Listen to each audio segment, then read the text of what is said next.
This time I have another TASCAM DA40 professional DAT recorder, and this one's got the standard MECA-COM error on the front panel display, and nothing works. This one came in from a local customer that shipped it in to me today. Okay, I got a TASCAM DA40 shipped in from a viewer. He says it doesn't work. When you turn it on, it lights up and just goes to MECA-COM error. That's a fairly generic fault to indicate that something's wrong with the mechanism. It can be anywhere from a belt that's shot to a loss of voltage to a mechanical problem. But this one here doesn't do anything. When I try to open the cassette compartment, nothing happens. I don't hear any motors. I don't hear anything.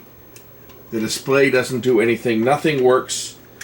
When you turn it on, it just says TASCAM DA40, but nothing works at all.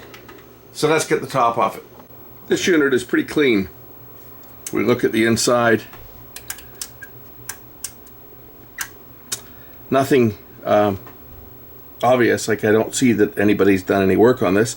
I guess the first thing to do is to start checking for some voltages, and before I do that, I'm going to go and get a service manual, or at least get a schematic to tell me what voltages should be where, so I can look for lost voltages.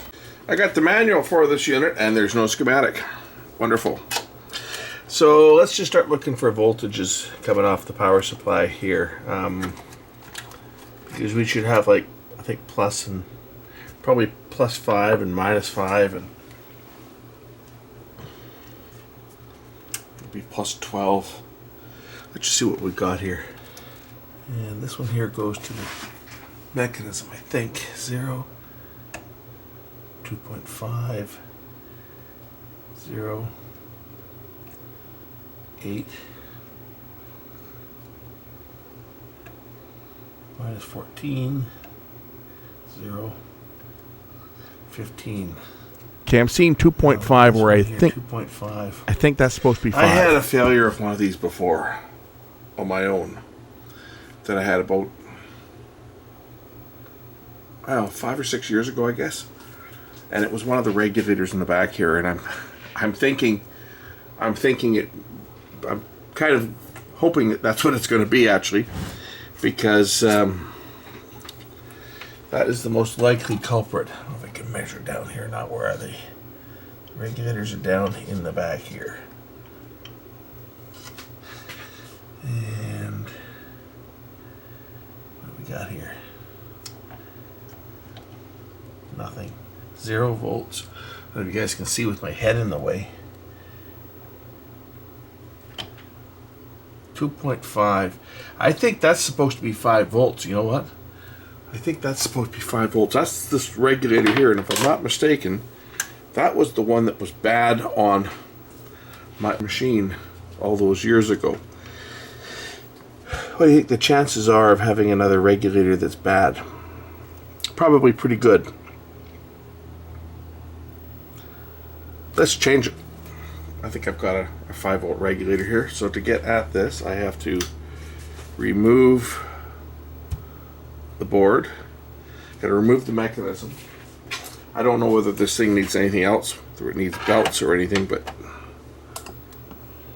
I guess I'll find out once I get the unit working.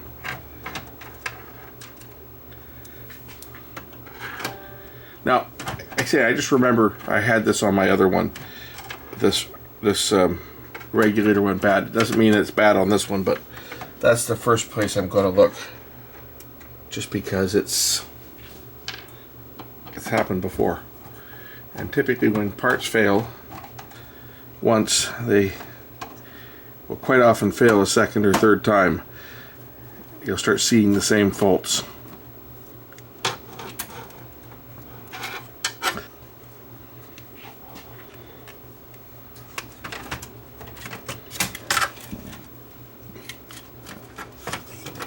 So we'll flip the chassis out of the way, unplug the board,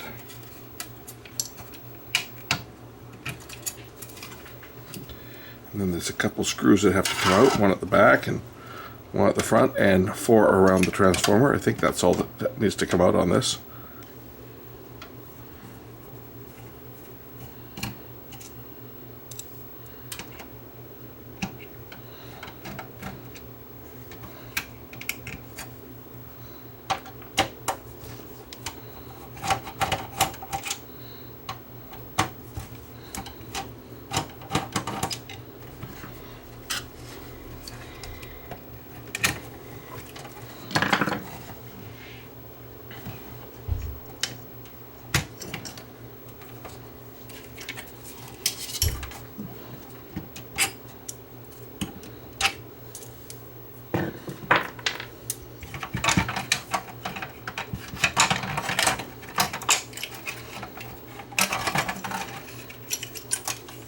So this is the test point here, W13. That's the one I tested. If we look on the bottom of the board here, W13 is this one right here. And as you can see, it goes right up to that regulator, which doesn't even look like it's soldered properly, but I guess it is connected. If we look at this side, it's soldered on. It's not a broken connection. That is making a connection, but it's a piss poor connection at that, because the other side of it, as you can see, hasn't even flowed. We're going to change this regulator out. So let me get my solder wick. We'll just pop this one out and pop a new one in and see what happens.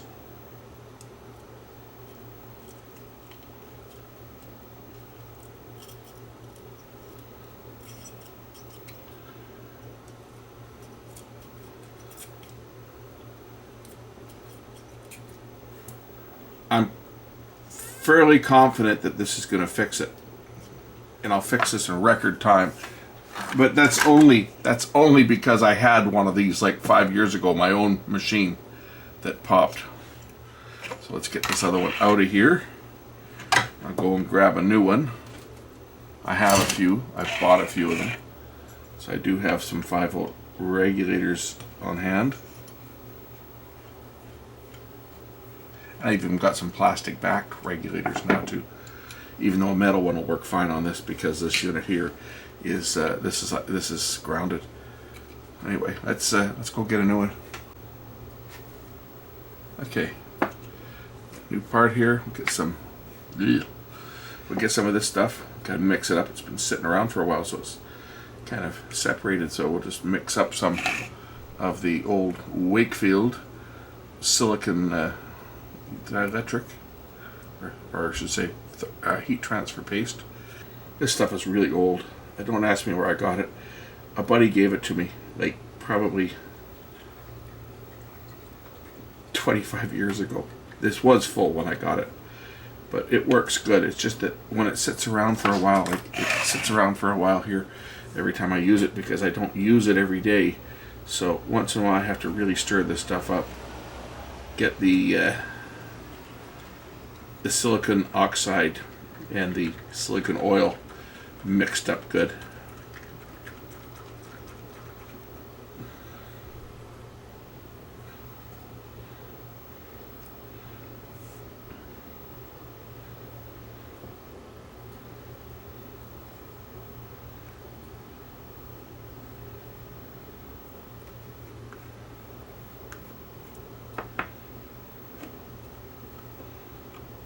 Okay, so now let's put some of this on the back of the new part. Don't need a lot, just a thin coating.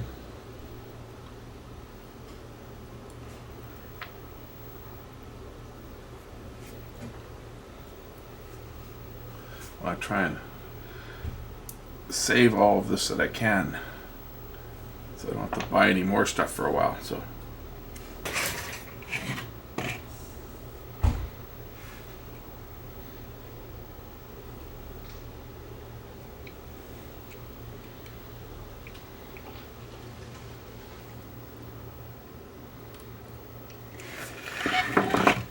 okay.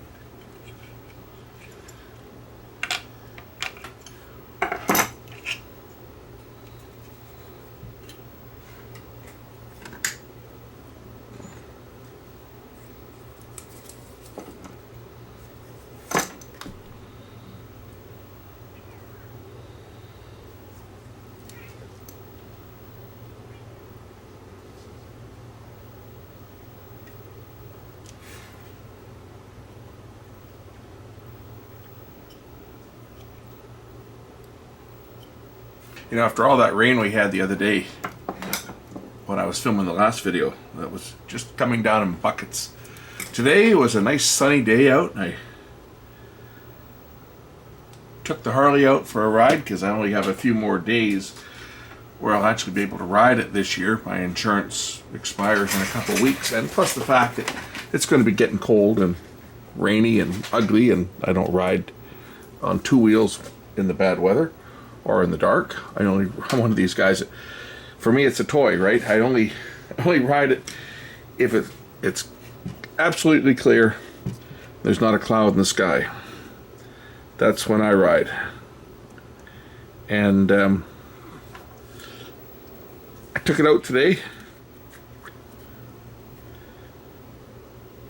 to go for lunch, and I ended up being out for like 3 hours. It was great.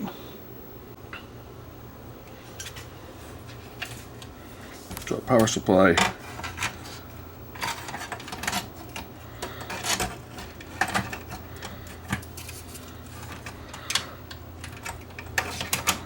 Sits in like this. Somehow it does sit in here. Just like that. A couple screws on each side of the transformer, and a couple of other screws to hold it down, and then the 4 plugs, and we should be ready for testing.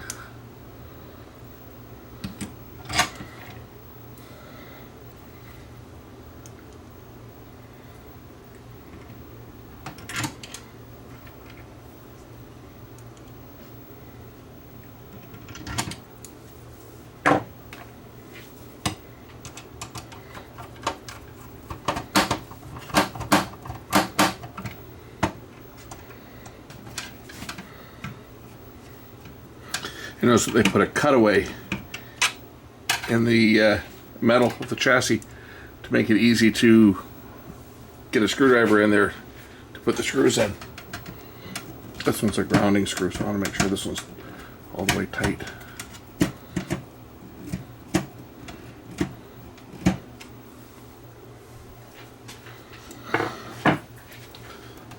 Power.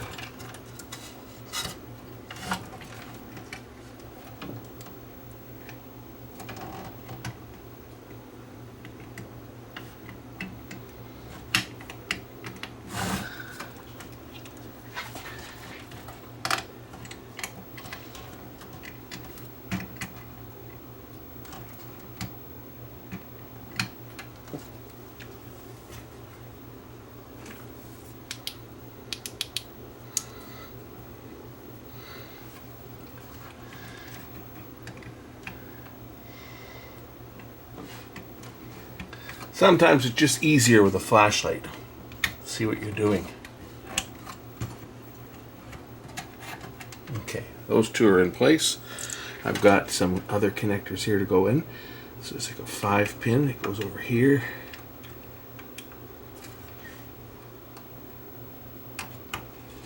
And then there's this one, which is the black connector. It goes up top here.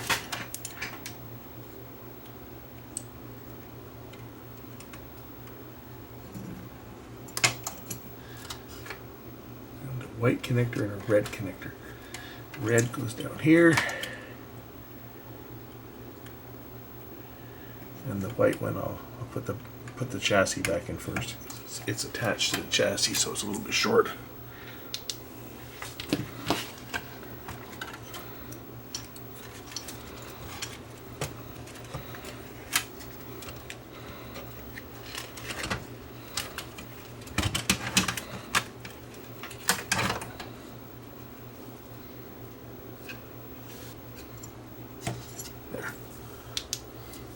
As good as my little light is here, sometimes it's just in the way.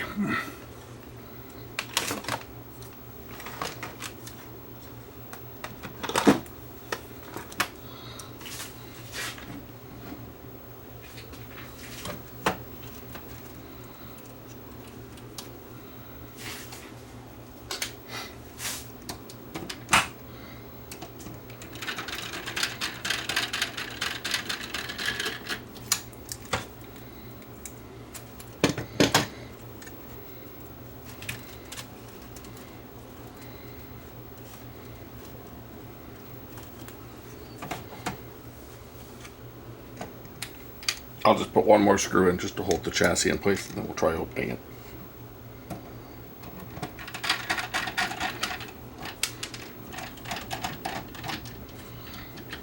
Okay, let's try the power now and see whether I get Mechacom error. Ah, good. Good sign. Didn't get Mechacom error. That was the problem. Guaranteed. And the drawer opens. So let's put a tape in and see if it plays. Music bakery content. Looks like it's threaded up. Play.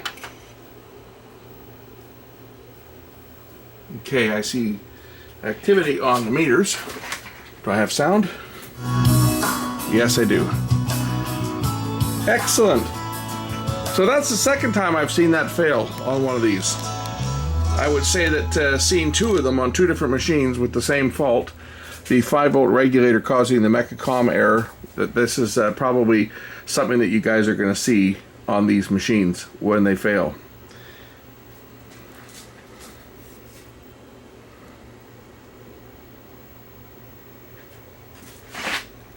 And now there's no sound. Was that the end of the tape by chance? Maybe. Yeah, it might have been the end of the tape.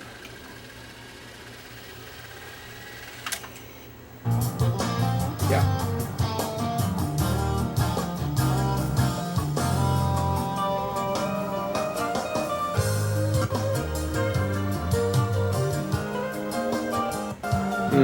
Drop out there.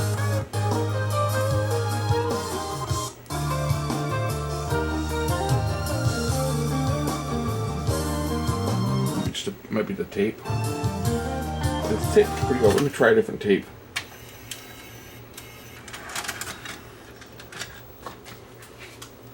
That tape here with some tones on it. So we'll just try my tone tape.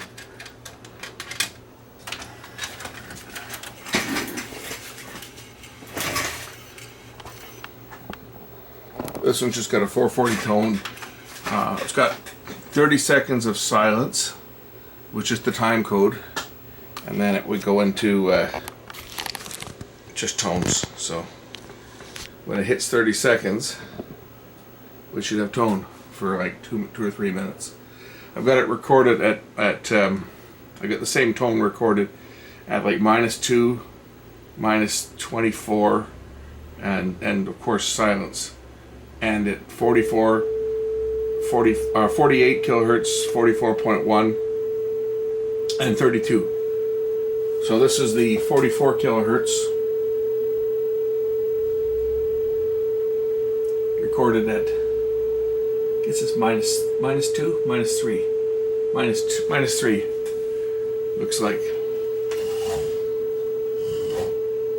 You see, -3 dB is what this one's recorded at, and the next, the lower tone is like, I think it's -25. Be down here. Now on this display we can look at any errors. If I can remember how to do it. Display, yeah, these are errors. So this is, that's the error. Where's the other one? B. This is another error count. So we get two error blocks.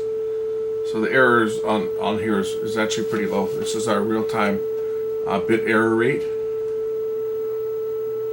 per second for the A head and the B head, right? So the A head is probably about 30. I guess this is CRC errors. I think that's how they rate it. But anyway, it's measuring 22 errors in the last second, now 46. This is going to vary because as the tape wears out, you're getting up with more. Put that noise down. So I have to talk over it. We get more errors, so you'll see the error rate there on the tape. And I'll look at the B head.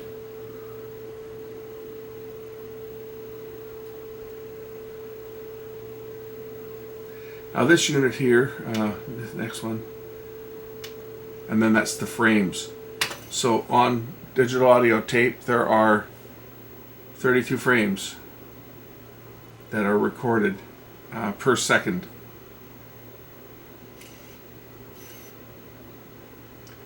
And this one here, you can dial down the frames.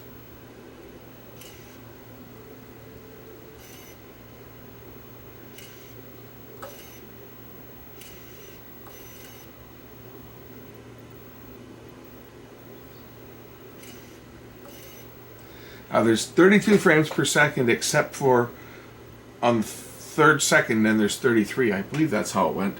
So there's 100 frames for every 100 frames for every 3 seconds of audio. It's stupid. It's not like video where you've got, 30 frames per second. No. It's 32 frames for the first second, 32 frames for the second second, and then 33 frames. Now it should go to silence here momentarily. I think it was at 3 minutes. It should go to silence. And then there will be 4.1 kilohertz. Okay, there's 30 seconds of silence. It's actually 33 frames for the first two and then 34 for the third, but it starts at 0, so it goes from 0 to 32. And then 0 to 33. Okay, so I'm 44.1 now. Switch to 44.1. And then there will be 1 minute, I believe, of tone. And then it'll switch to 32 kilohertz, which is the LP, the long play mode. Because this unit, if you look on here, you'll see that on these units you could record in standard or long play, and you could record at 44.1 or 48. Also on these units, you could, I'll show you some of the menus if I can remember. I haven't used my DA40 in a while. I use it for archiving, so I don't use it to all the features that it has. Okay, now this should switch down to LP. There we go. Now watch the counter. The counter now moves at half the speed.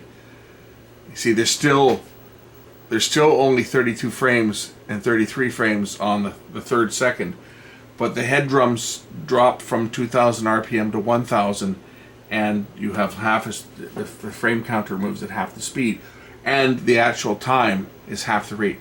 Every second is now 2 seconds in real time. And this is our tone recorded in the long play speed.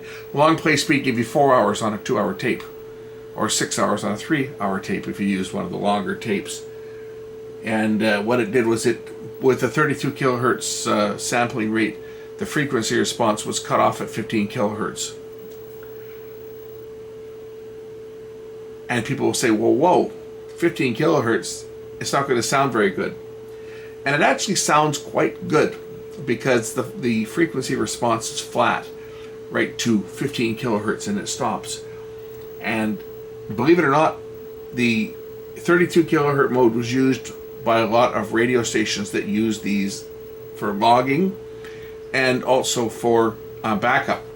There was a time when a DAT recorder was used in radio, and they used multiple ones for automated station when they were playing back off tape, but they would have a DAT deck sitting at the transmitter site so that if they lost their feed from the studio, lost their audio, the silence detector would kick in and it would play a tape back, and they had 4 hours of music canned, and that would give them 4 hours to get the studio back online and take control of the station again. It was a failsafe. And for FM broadcast, you can't broadcast anything beyond 15 kilohertz anyway, so they could use the LP speed and people would not notice a difference. It would be exactly the same as anything else, because the broadcast only goes to 15 kilohertz anyway. That's the limitation of FM radio due to the pilot tone that's at 19 kilohertz, so they have to cut everything off above 15 kilohertz so as not to have interference from the pilot tone, which would make things sound weird. That's why if you listen to pirate radio stations that don't use a brick wall filter, and they're broadcasting in stereo, you get all these weird noises in the background if you've ever listened to some of them. I know I used to listen to pirate radio when they were around. There used to be a couple stations that were on back in the 80s, and we'd listen. And a lot of the guys would use mono for that reason, because they would get interference from their CD players. And here's again the tone recorded. This time we're down at minus 25 dB, again at 48 kilohertz. Absolutely perfect. Some of the other features on this, if I go through the menu, if I can remember how to do it. Menu.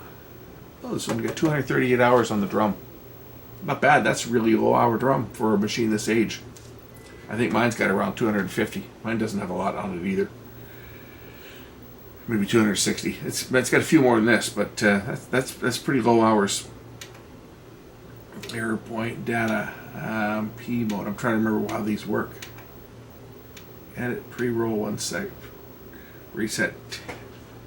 Pre-roll 1 second. You could change your pre-roll. This was for radio stations for queuing, right? You could set it up to say start 1 second prior to where the index mark was, or you could have it queue right down so that it would stop right at the start of the recording. That was for when these were used in commercial applications, so you could change the pre-roll. What else was on here? What else do we have on this?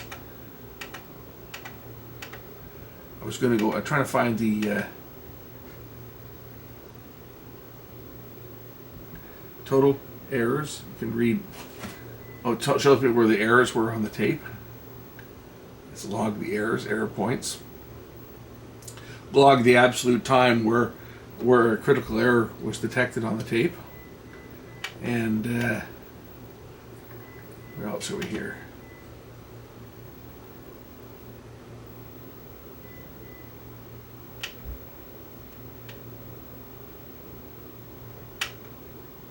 Record mute 4 seconds. Format, here we go. Consumer or ASE or AES EBU. This is for the digital input. And then there's another copy ID. Here we go. This is the neat one. So you can set it for 1 generation. This is for serial copy management. You can set it for prohibit, and you can set it for free. So how that works is, well, this was the mode that all the consumer decks, like all the consumer DAT decks, were set for first generation, which meant you could make 1 copy, 1 digital copy from a CD or from another DAT or any other protected media. You could make 1 copy. Of course, if I was making an original recording on this and I was going to hand the tape out and I decided I didn't want anybody making any copies whatsoever, I could set it to prohibit. And then any recordings I make on this deck, if somebody tries to dump them to a mini disc or dump them to another DAT or dump them to a CD recorder using any type of digital cable, whether it's a coaxial or an optical cable or any type of digital cable, it'll say, no, sorry, you can't copy it, you're at the limit. This is protected. And of course, free. That way, and that's why people bought these machines, believe it or not. These were used in radio stations and TV stations and recording studios all over the world. But consumers also bought these machines because of that option. You could record something on here, make a digital copy of it, take that digital copy, make another digital copy of it. You could copy it 100 times, and it was an identical copy to the original. And even when I think even if you took a free recording and you could copy it on other consumer equipment, and it would also not have the serial copy management because the master tape was listed as free. I might be wrong on that. It may only allow, like if you make a copy onto a consumer machine, that copy may be set for 1 copy, so it could go like 2 generations. I may be wrong on that. I'm not 100% sure. I've never actually tested that, making a recording on one of these and then trying to copy it on, say, a couple Sony decks or other consumer decks. I've only done it with these decks on them, and I haven't tried doing anything else. Anyway, that was the copy mode, and edit ID, I forget what that was for. I know you could set up, I'll have to read the owner's manual, I guess. I know you can set up and you can write the CD text. When you're recording a DAT tape, you can write the song title and everything to the tape, so it'll display on the display. But more importantly, if that DAT tape was taken to a CD replication plant and was used to master the CD text information that was recorded on the tape would be transferred to the recording that was going to be distributed on CD. Because again, a lot of these machines were used in recording studios for mastering music that was sent to a replication center. You know, when DAT was in its heyday, and this was, you know, digital audio tape was the recording industry standard for recording, like mastering tapes. This was the standard for many years, from mid 90s right up to I guess it was 2005 when they finally stopped using DAT. They stopped making them, and DAT then fell out of favor. But you know, for many years, for, you know, 15 to 20 years, I forget when DAT came out, 1980, 86, 85, 86, 87, somewhere in there. Most of these machines were made early 90s, like, you know, 91, 92. I forget the exact year this one came out, but this would have been an early 90s deck, I would think. But for many years, digital audio tape was the standard that was used by recording studios around the world for mastering, like making their actual mixed tape that would mix down from the multi-track tape down to the 2-channel tape that was sent out for replication. You go into Shift, and now you can capitals or edit right character. So I go to edit program, edit character, enter, and I can dial in whatever I want to put on the tape. If I want to put in capitals,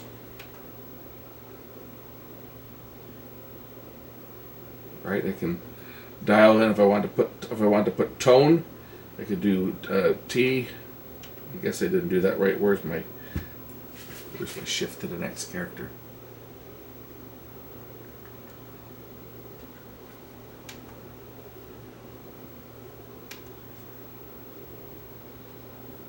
There we go.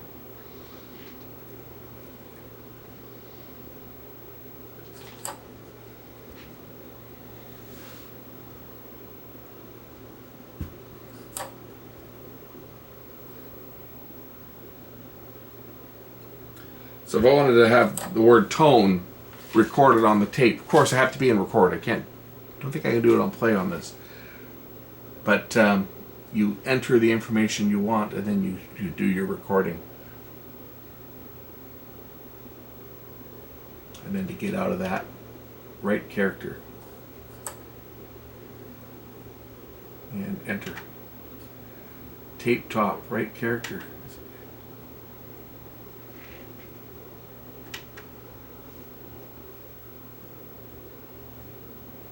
You can also do different memories. I'm gonna mess something up on here if I'm not careful, because I'm really not sure what I'm doing. Anyway, play, display, yeah. Search.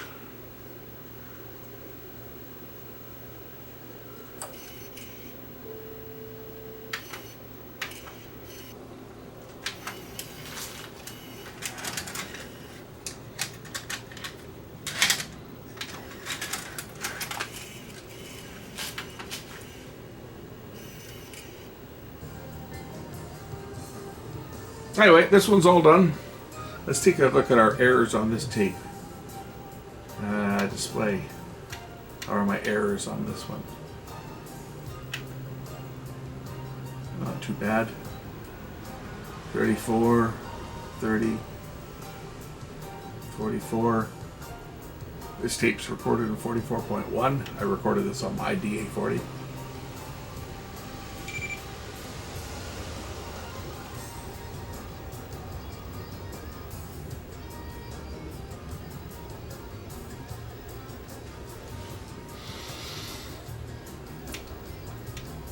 Anyway, I think this one's good. So belts are okay on this one. This is the one that this tape is damaged at the beginning too. I wonder what happens if I try to play it. Am I gonna have problems? Nope, actually played okay. Okay, anyway, this one I think we'll call it a day. This one's fixed. Don't need to talk about this thing anymore. But the guy that owns this one will be pretty happy. And he's a viewer that mailed it into me, but he's local, so maybe I will give him a call and offer to run it out to him. He's a bit of a drive out in Port Moody, but I might offer, it might be nice and just offer, rather than have him pay, $50 or $60 to have the thing shipped back because the thing weighs a ton. Maybe I'll give him send him a message and we'll drop it off in person, or he can come out here and pick it up from me if he'd prefer. That way I don't have to worry about sending it back in the mail and having it trashed on its way back, which certainly happened before. Anyway, thanks for watching. We'll catch you later. Bye.